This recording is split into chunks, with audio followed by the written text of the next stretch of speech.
אדון עולם אשר מלך בטרם כל יציר נברא לעת נעשה. All right, my name is Antonio Reed. I'm here with Rabbi Charlie. Rabbi Charlie is actually my rabbi here in Winston-Salem, North Carolina. And today we're going to have an interesting conversation on Judaism, Reform Judaism, Conservative Judaism, and Orthodox Judaism. And it'll be in two parts. And the second part is going to be on anti-Semitism, Judaism, and Rabbi Charlie's own personal experience. So with that being said, let's get right into it. Hey, how are you, Rabbi? How are you doing? It's great to be here, Antonio. Okay, I'm glad to have you. So our first topic is, what is Judaism? In your own words, as a rabbi, as somebody who's Jewish, what is Judaism? And so as far as that goes, I want to acknowledge that different people will have different definitions, which is a little bit strange. It should be something that should be straightforward. But there are people who will identify Judaism or Jews as someone who has a Jewish mother and someone who, or someone who converts into Judaism. And that's kind of like who Jews are. And then Judaism is the tradition that revolves around those people. I see Judaism as both a religion and as a religious tradition, and as a people. There is a notion of a set of beliefs. There's a sacred text, the Torah, that is central, the Tanakh, which is the Jewish Bible, which is made up of the Torah, the prophets, Nevi'im, and the writings, the Ketuvim. And those are the same books as the Christian Hebrew scriptures, at least in the Protestant tradition. And what's different, though, is that those books are in a different order. In the Jewish tradition, those books are slightly different. Prophets come second.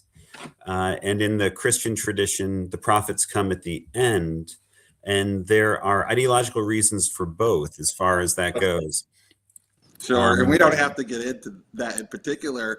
But I do want to ask, in terms of Judaism, though, especially for people who may not be familiar with Judaism, or I've even encountered some of my Christian friends describing Judaism as a sort of Christless Christianity. What are the core features or tenets and beliefs of Judaism, at least, and we'll get into this a little bit more distinctly, but at least in terms of your perspective? Well, the Torah, that Genesis through Deuteronomy, that's sacred scripture, that on some level, in some way, there's a notion that God gave us the Torah at Mount Sinai, that there is a collective spiritual experience that kind of is a part of that.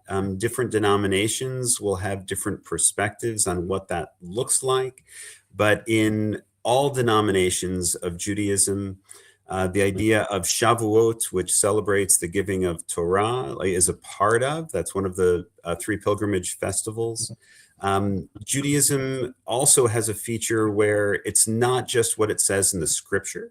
It's what it says in the scripture through the understanding, through the teachings and traditions of the rabbis. And so it's an interpretive tradition. And many will see that as, and put that in terms of a notion of ongoing revelation. Though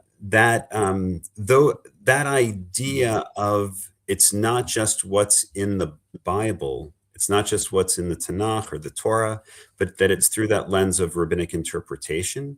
That's actually a really important aspect of mainstream Judaism. There is a group, for example, called the Karaites, and Karaites do exist today in the world, that look through the lens of the Jewish Bible, but they don't incorporate the same level of rabbinic interpretation. And so we see that as a separate tradition. Okay, absolutely.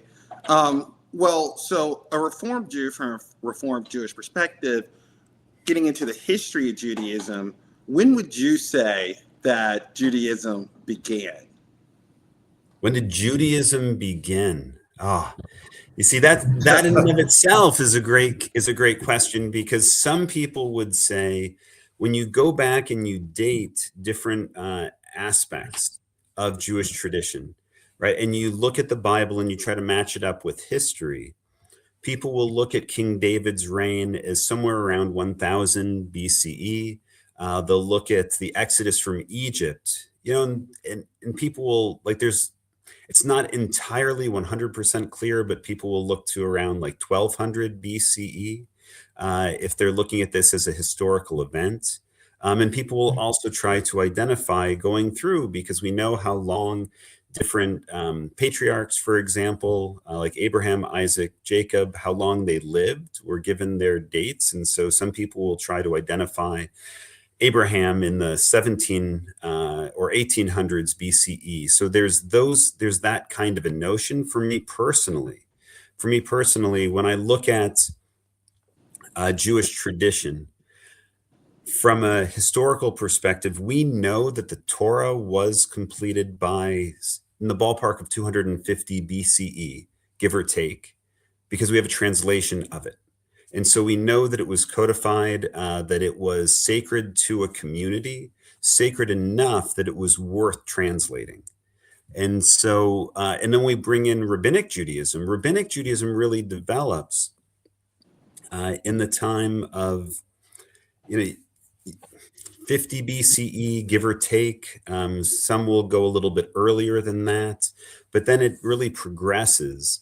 And I really see, when it comes to Judaism as it's recognizable today, where we are not doing sacrificial worship in the same way, right? Like, that's a part of our tradition and that's a part of our history. But we really see that, the rabbinic Jewish tradition is roughly 2,000 years old, a little bit older. And there is a history that is at the origins of Judaism that goes back, again, at least 250 years, if not 500 or 1,000 or longer, depending on who you are. Right, absolutely. Okay, so moving the timeline from somewhere between 1200 to 1700 BCE to the first century, or at least during the late Second Temple period. So Reform Jews, Conservative Jews, modern Orthodox Jews all descend from this period. At the time, though, there are different Jewish groups, Jewish sects. There are the Essenes, there are the Sadducees, there are the Pharisees, the Zealots. Can you tell us a little bit about the history of each of these Jewish sects, and which of these Jewish sects does modern rabbinic Judaism arise out of? Well, so Judaism has had disagreement for a very long time. There's a joke, 2 Jews, 3 opinions. And that does carry through. We actually had, when it comes to the different groups in antiquity, you have rabbinic tradition as understood coming out of the Pharisaic tradition. The Pharisees don't get a good, don't get a lot of good publicity in Christian scriptures, but that is the tradition, the interpretive tradition that develops into rabbinic interpretation. The Sadducees were the ones who were in control of the temple, and from a rabbinic standpoint, they were corrupt. They were not doing the right thing. There's a reason why rabbinic Judaism is developing. At this point in time, you're still in the midst of the Hasmonean, like the tail end of the Hasmonean dynasty, which is welcoming in Rome and creating a number of difficulties. The rabbis were not big fans of the Hasmonean dynasty, saw it as quite oppressive on a number of different levels. But the Sadducees were the ones who were kind of in power in this way at the time. The Essenes were a group that were, when you read about the Dead Sea Scrolls, this is the cultural tradition, and they basically were. I don't know if you'd say disengaged, but they really were trying to do their own spirituality thing. Arguable about whether or not they would be considered Jewish. They had their own sacred texts and their own philosophy, but certainly very much a part of the world in that time. And then the Zealots were probably a little bit of everyone, but they were committed to. They were the ones who really took a hardline stance when it came to Roman occupation. They were determined to fight, rebel. They didn't want to try to go along with what was happening, the oppression of the Romans. And the Zealots were the ones who are seen as being responsible for making the Great Revolt in the 60s into the 70s. Much worse, especially the siege of Jerusalem. They're the ones who are credited with, unfortunately, destroying the food supply to encourage people to fight back. And so, so you have major differences and difficulties. But out of the Pharisaic tradition, or what I would call the Rabbinic tradition, you have the development of prayer that becomes recognizable in a Jewish community today. You have the creation of sanctuaries where prayer does not involve animal sacrifice. You have the origins of the interpretive tradition that continues to grow and adapt. It develops prior to the destruction of the temple in 70 CE, and then just continues on, and it proves to be a major, the major innovation of the time, of the era, that enables Judaism to actually survive and thrive, even in the diaspora, even when Jews are ultimately kicked out of, or at least for the most part, kicked out of areas of the Holy Land. Jews don't ever leave fully. But after the Bar Kokhba revolt, we're talking 132 to 135 CE, you do have the Romans that basically say you can't live in Jerusalem anymore as an organized body. And so many Jews go up north, but you do have this exodus out to Babylon. And it's in Babylon, modern day Syria, that you really see the great houses of Jewish learning that really develop in time. Yeah. So another sect of Judaism, and this might be controversial to say, is the Samaritans. The Samaritans are a group that split from the Jews, and there are different ideological and theological reasons for why someone might understand this split. They have their own version of the Pentateuch, their own recension. Can you say something about who the Samaritans are, who are also present at the late Second Temple period and even still existing on up until today? Well, whether we're talking about the Samaritans or the Gnostics or others, there were a number of groups and there were a number of sects that existed at that point in time. There was great diversity of thought, mm-hmm. and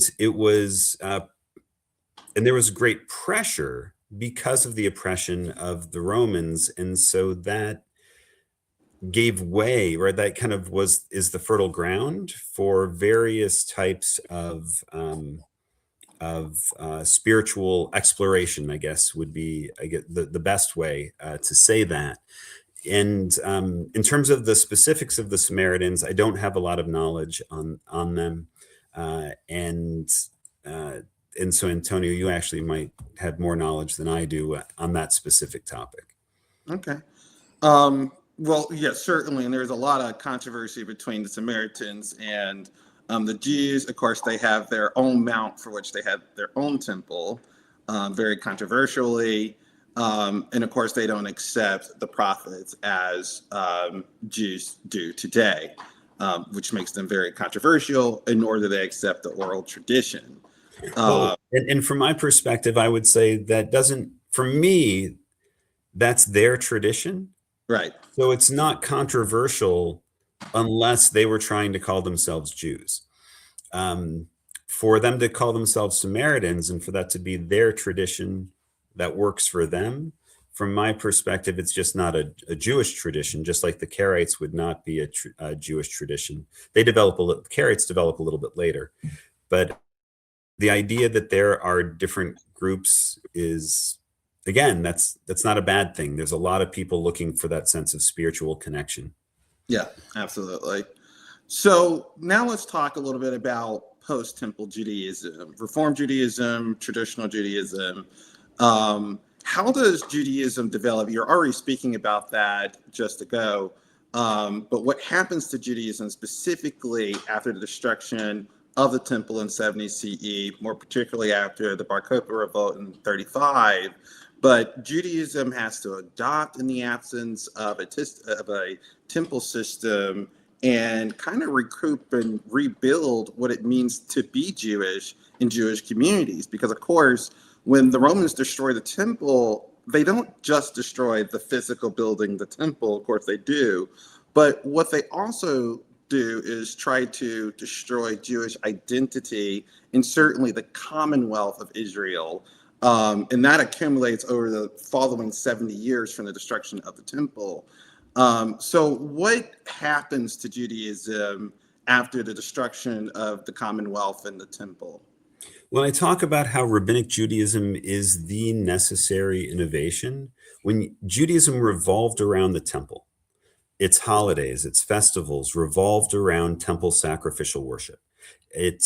So animal sacrifice was central, and it's Rabbinic Judaism and the innovation focusing more on text, really embracing Torah, Nevi'im, Ketuvim, and the close line by line analysis, looking for God's intention through as they interpreted it through God's word. And so that notion and that idea of rabbinic interpretation that develops with the Mishnah that gets redacted around 200 CE in the land of Israel. That gets continued on both in the land of Israel and outside in Babylon through the what's called the Yerushalmi, the Jerusalem Talmud, which is the additional commentary on the Mishnah that gets redacted around 400 CE plus or minus. And then the Babylonian Talmud, which is the diaspora expression that has some overlap, but not entirely, that is redacted in around 500 CE. And all the while you have additional, a body of literature called Midrashim, which is a lot of sermonizing. They basically are sermons and teachings and storytellings that start with the Torah, that start with aspects of Torah, and then grow and expand beyond that. So there's this incredible amount of literature that is being developed that ultimately will gets written down and that gets passed on and studied. And after you have this, the core group of Talmud in the diaspora that gets redacted around 500 CE, you have the Achronim, you have those who come afterwards that are continuing to develop. This leads into the Gaonic period, where you have the Jewish world that will look to the heads of these academies in Babylon, such as, for example, the first prayer book gets created, roughly 700. Could be a little bit earlier, could be a little bit later, but somewhere in the 700 CE ballpark, when a community in Spain sends a letter and says, we've forgotten how to pray. Like, we don't have anyone knowledgeable enough to lead prayer in our community. So what do we say and how do we do it?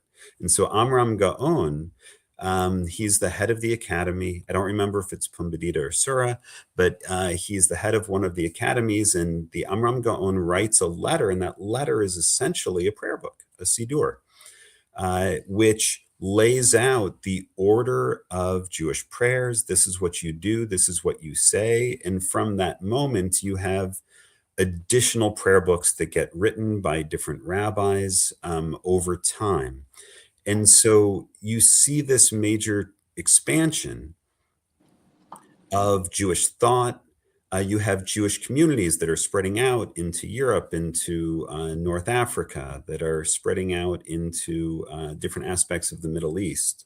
And so you have this growth of the Jewish community depending on how accepting, right, the Christian or the Muslim community would be of the Jewish community. Jews would, I mean, when it comes to anti-Semitism, Jews would get kicked out of and experience great challenges and difficulties, in sometimes massacres, sometimes just being expelled, literally expelled. And so for various reasons, none of which were really the Jewish community's fault, but it was really because of who they were more than anything else. And so you see Judaism that continues to grow, diversify, different communities develop different traditions. So if you're in close proximity to one another, then there's the development of like an Eastern European tradition that includes, that will also incorporate the West. Different commentators are publishing their commentaries, sharing texts, in spite of, at some points in time, the efforts to actually destroy those texts by the non-Jewish world or aspects of the non-Jewish world. There are times like the Golden Age of Spain where the Jewish community is really able to thrive. And then there's, again, times like just in Spain, just a few hundred years later, a massive expulsion of hundreds of thousands of people that lead to death, devastation, but also the spreading of the Jewish culture that had developed in Spain, throughout North Africa and into the Middle East. So it's very diverse, and it depends on which aspect of history, but the idea that different traditions develop, they might be cultural traditions, and as well as religious traditions that do start to develop in different ways at different points in time. And sometimes it's as simple as a community doesn't know what to do. They may have the sacred texts, they may have some knowledge about how to read and understand it, but there's a situation that isn't quite covered. And so there's a whole additional area of literature, which are she'elot, questions, and tshuvot, answers, responses, where a community would write to a knowledgeable rabbi, like Maimonides, for example. And Maimonides would take that question and respond back with an answer.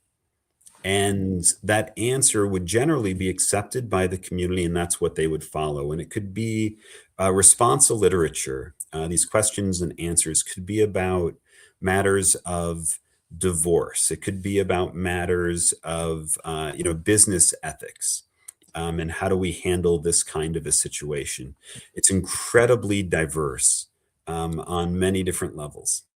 And as we're moving through this timeline of Judaism, a very interesting aspect of Judaism that kind of comes into play, mystical Judaism. Can you talk about how Kabbalah comes into Judaism and becomes part of Rabbinic Judaism? Well, so Kabbalah is, so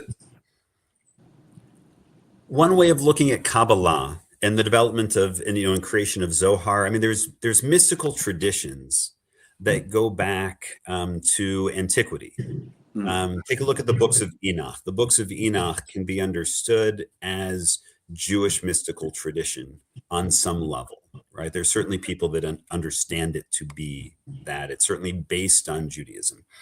There's Hechalot literature, which is taking Isaiah's vision of this chariot, right? This incredible, whether you call it a chariot or however you understand it to be, Ezekiel has this vision. And so our rabbis try to have these visions as well. With Maimonides is a major figure, and he brings in a lot of rationality. And his rational approach, there was a number of mystics who basically felt that in a whole cadre of individuals over time, in the 1200s, 1300s, and beyond, they basically see that rationalism, and they feel like, as one of my teachers put it, like Judaism lost its sparkle. And so Zohar and a Kabbalistic tradition that revolves around the Zohar, which is, again, another sacred work, is an attempt to put the quote unquote sparkle back into Judaism through that mystical lens. And you have different aspects of Jewish spirituality that grow out of whether it's Zohar, Kabbalah, that tradition, leading into actually a major rift in Judaism. This is before the Reform movement is present. You have the excommunication of the Hasidic movement, developed by the Baal Shem Tov. We're talking about the 1600s and moving in a little bit later, where the Vilna Gaon basically says this group of people are doing that which is contrary to Torah and Jewish tradition, because they had a more mystical bend, because they had more of a desire to really focus in on the spiritual experience, in addition to just the Jewish law and practice and how to live in this way. Might come to a shock to a lot of people, because when we think about the Hasidic Jew, those who tremble, we think about them, or oftentimes mainstream non-Jewish people think about Hasidic Jews as being the kind of archetypal Orthodox Jew, what it means to be Jewish. So it's very interesting to find in the history that there's actually a lot of controversy about Hasidic Jewish practice. No, I mean, it was an excommunication. It was, they are not Jewish. You can't marry them. It was a ban. And at that point in time, before we really move into, as we're in that pre-modern era, those kinds of bans were upheld. They lose force as time goes on, within, as Judaism even further diversifies. And if I were to issue an excommunication, it wouldn't go very far. But the necessary, in today's world, I don't believe that would be the case. But this was to excommunicate a whole group of people that were part of the Jewish community. That it really was a major rift.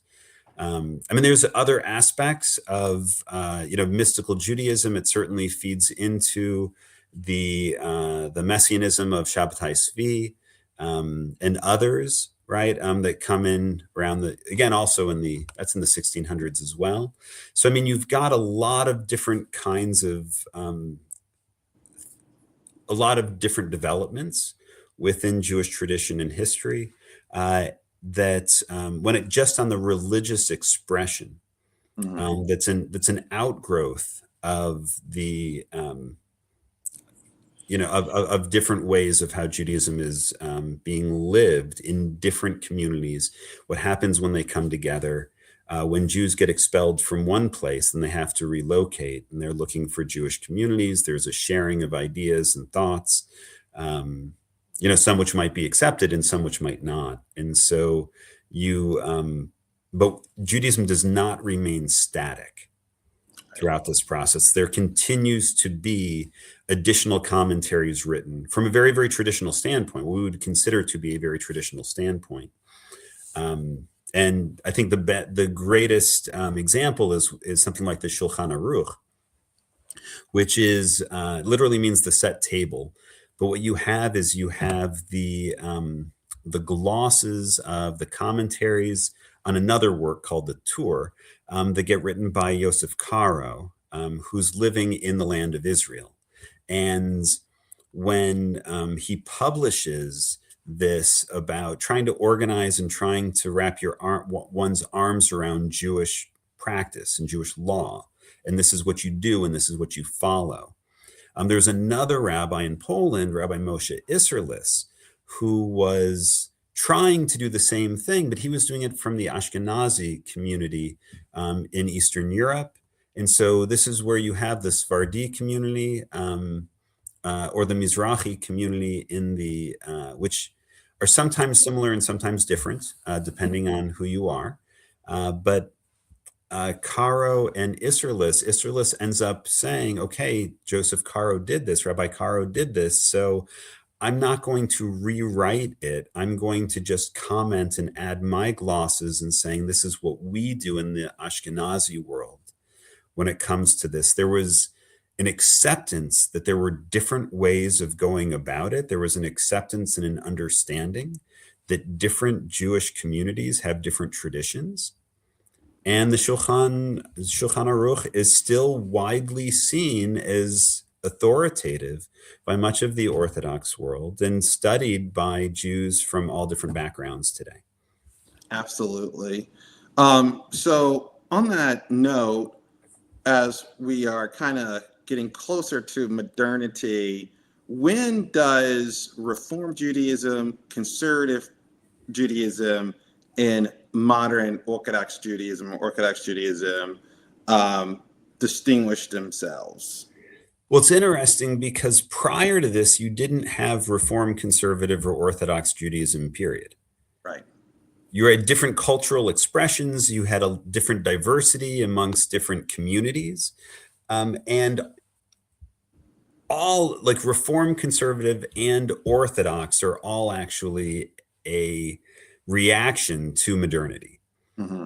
And so with the Reform movement, you certainly have your precursors, like Spinoza, who gets excommunicated, Moses Mendelssohn, who is one of the first to translate the Torah into German. And you really, though, start to see Reform Judaism develop late 1700s into the 1800s. And it's starting out, in Amsterdam and in Germany and in the US, each having their expressions, their initial expressions. And you have, different aspects of what becomes Reform Judaism. There's a radical reform, which was a much stronger departure, a rejection of tradition. And you also have those who really sought to harmonize. But how did Reform Judaism really develop? It started off with the desire to have a sermon in the vernacular. So instead of having a sermon in Yiddish or Hebrew, the sermon would be, or another language would be in the vernacular, would be in the language that it was being offered in. The idea of having an organ, or the idea of having a choir or something along those lines. Innovations in music. It started off small, and once people started to question, there was also a whole, this was also with the development of scientific innovation. You have, especially in Germany, the study of the Bible as a scientific enterprise, the Wissenschaft des Judentums. And that is also helping people to question and ask different kinds of questions that they ever did. And so you do have the development of a Reform Judaism again, starting origins in the late 1700s, moving into the 1800s. And you also have major reactions in the more traditional Jewish community against what is happening in the Reform movement, or what will become the Reform movement. And then separate from all of this is in America, in the U.S., in this new new area, not new, obviously, for the Native Americans, but for at least the Jewish community that's developing here, that is, whether we're talking about in Brazil and you've got a landing in New Amsterdam, and others, you do have this reality where now people are, kind of moving out into a frontier, and you have people that are developing small communities, but you also have people that are on their own. And so something like kosher food, not readily available, and other such things, which leads to just a whole different level of innovation, as a part of the American experience. Right. And say something about where is the concentration of these three different reform groups amongst the different cultural expressions of Judaism: Ashkenazim, the Sephardim, and Mizrahi. Do we see that those other cultural expressions of Judaism also break down denominationally very similarly to perhaps European and American Ashkenazi Jews? Yeah, and so a lot of the Reform, Conservative, Orthodox, and we would add Reconstructionist. Also, a lot of this is an Ashkenazi reality that's rooted in, again, reactions to modernity. So you have German Jews that start off in America. Then you have a major influx of Eastern European Jews that come in late 1800s, early 1900s, and they see what Reform Judaism is looking like in the US. And they say, oh, we're not that, right? And so you have these radical reformers, and then more traditional, but not quite Eastern European traditional. And so that's so you have your radical reformers that will ultimately become the Reform Judaism. Then there are the traditional Jews that were very much Americanized that will become Conservative Judaism. And then you have the Eastern European immigrants who come in that come from a much more traditional, not American background. That becomes Orthodox.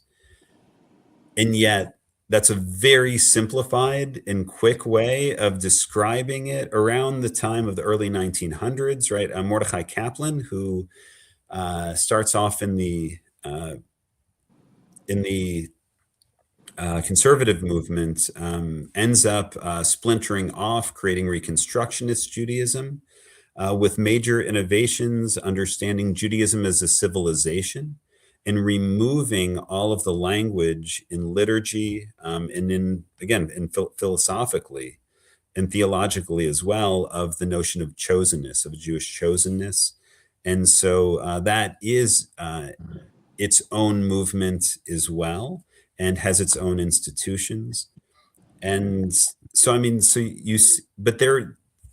I would say that the easiest way to understand it, at least Reform, Conservative, Orthodox as we see it today, in Orthodoxy, modern Orthodoxy, or more like in Orthodoxy, there's lots of diversity. There's an incredible amount of diversity just within Orthodoxy alone. But within Orthodoxy in general, there is the understanding that the Torah is the Word of God. There is an understanding that we are bound by halakha. We're bound by Jewish law, according to and as it's understood by our rabbis, right? It starts with Torah, starts with the Bible, and then continues on through rabbinic interpretation. and that is to be followed. That's not optional. That's not a choice. This is what God wants us to do, and so this is what we should do. There's great diversity of opinion in terms of how to do it, but in general, the conservative movement sees itself as bound, or the orthodoxy, any form of orthodoxy sees itself as bound by halakha. The conservative movement also sees itself as bound by halakha. However, there's great diversity of practice, and the conservative movement will also deal with modernity in a much more open way. They will say, well, okay, so we're not supposed to work on Shabbat, but we are supposed to celebrate Shabbat in community. What do I do if I live 20 minutes away by car? I can't drive, or I can't walk there. So I will travel on Shabbat, but only for the sake of being with my community on Shabbat. In Orthodoxy, that's not an option. Orthodoxy would say, well, you find a house in the community.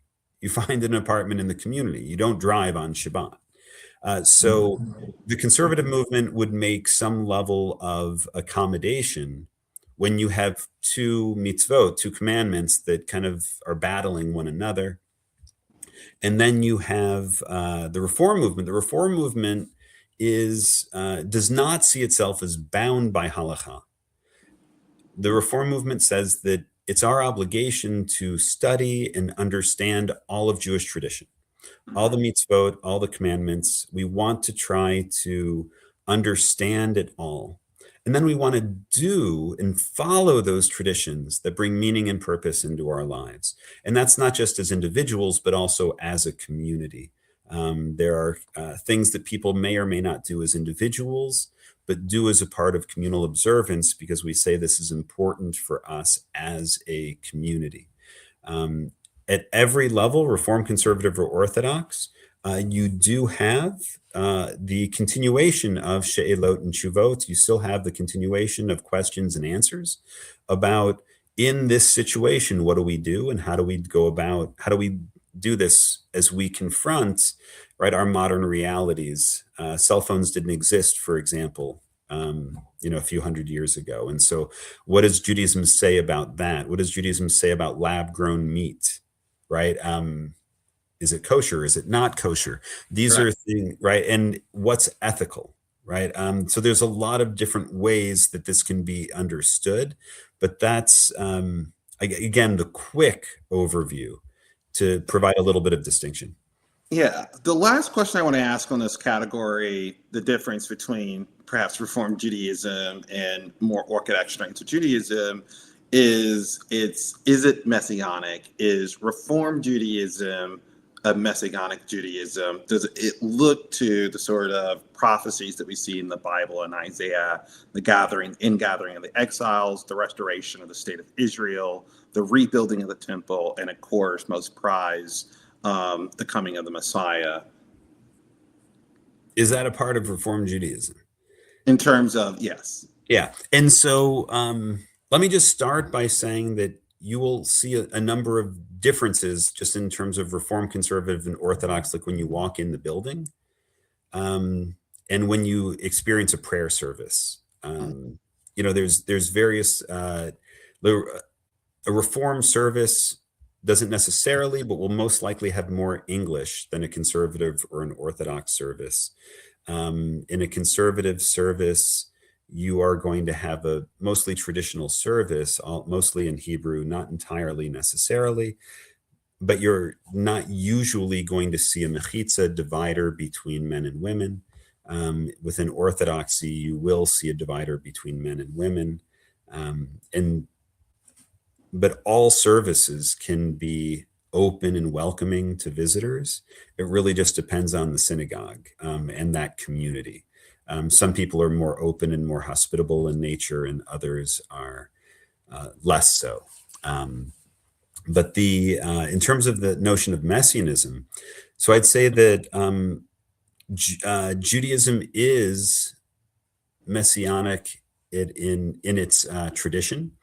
Do all Reform Jews believe in Messianic era, as you just expressed, Tony? The answer is, I'd say the most do not. What I would, for me personally, I'm a Reform Jew. I think about these things a lot. I think the Reform movement as a whole, like as a whole, in terms of the Reform Jewish thinkers, have really taken, the notion of Hermann Cohen's idea of a messianic age more to heart, and that's more of a notion that we collectively can work to bring about the messianic age by bringing. By doing mitzvot, by bringing a sense of justice and righteousness into the world, by following and living our Jewish values, and that idea of a messianic age is something that is, I think, more aligned with a number of Reform Jews. But for me personally, I'm very open. Am I going to say that all of the signs and the messianic and an actual personal Messiah are not going to happen? I'm humble enough to acknowledge that it could, and I keep an open mind about that. Is that what I think is going to happen? Not necessarily, but the whole point of Messianism is that it's not on our timeline, right? It's on God's timeline. And so I am okay to bring that humility and to really allow, if God is going to make this happen, and this is what God wants to happen, then ultimately it will happen. And it's not something that I'm okay not to look for signs and try to interpret ancient prophecies and those kinds of things. That, for me, that's a matter of faith. And what I'm going to do is I'm going to look out in the world and take a look through all of the various lenses that I have at my disposal. And I'm going to try to do the best I can for myself, for my community, not just the Jewish community, but for the community as a whole. And live my life in that way, without worrying or focusing on the idea of the Messiah, or if and when the Messiah will come, or those kinds of what I consider to be challenges, because it's either going to happen or it's not. And there's a great teaching in the Talmud, which is actually, we've got the New Year of the Trees. Judaism has a New Year of the Trees. We celebrate trees and environmentalism on a holiday called Tu B'Shvat. And there's a great teaching in the Talmud that says that if you're planting a tree and somebody tells you that the Messiah has come, finish planting the tree first. And right, really encourage, don't drop everything if somebody tells you the Messiah has come. If the Messiah has come, then the Messiah will come. And until then, let's focus on the practical.